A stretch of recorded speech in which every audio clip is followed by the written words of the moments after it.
استاد کا مقام۔ معزز سامعین، مجھے آج اس موضوع پر بہت ہی سمجھ کر بات کرنا ہے، کیونکہ آج ہے میرے استاد کی عزت و تکریم کی۔ ادب بھی ایک کرینہ ہے محبت کے کرینوں میں، ادب بھی ایک کرینہ ہے محبت کے کرینوں میں، استاد بھی ایک نگینہ ہے جنت کے نگینوں میں۔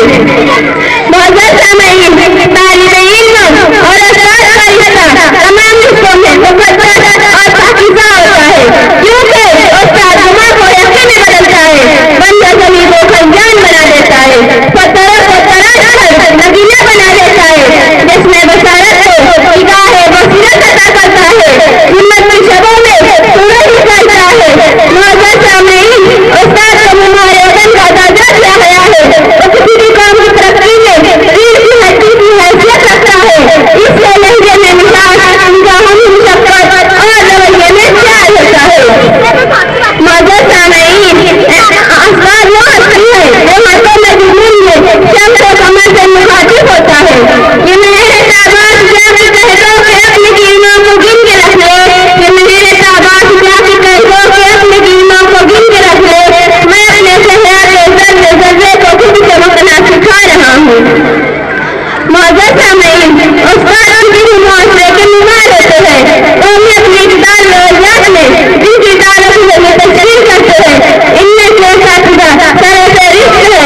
آنے والی نسلوں کو غربت نشہ سے لے کر قومی اور ملی اور محبت سے عوام سامنے تک استاد کا کردار غیر معمولی ہوتا ہے۔ کتنی محبتوں سے پہلا سبق پڑھایا، کتنی محبتوں سے پہلا سبق پڑھایا، میں کچھ نہ جانتی تھی سب کچھ مجھے سکھایا، پہنچا دیا فلک تک استاد نے یہاں سے، پہنچا دیا فلک تک استاد نے یہاں سے، واپس نہ کی ذرا بھی اتنے بڑے سما سے۔ معزز سامعین، استاد کا رتبہ واجب الاحترام ہے۔ استاد ایک وہ بچے کی مانند ہے جو ستر کر دوسروں کے لیے مشعل راہ بنتا ہے۔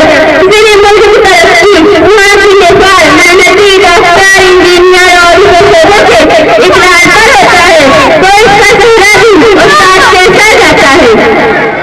امام غزالی عنہ فرماتے ہیں کہ میرے حقیقی والدین نے مجھے آسمان زمین تک پہنچایا، لیکن میرے روحانی والدین نے مجھے زمین سے اٹھا کر آسمان کی بلندیوں تک پہنچا دیا۔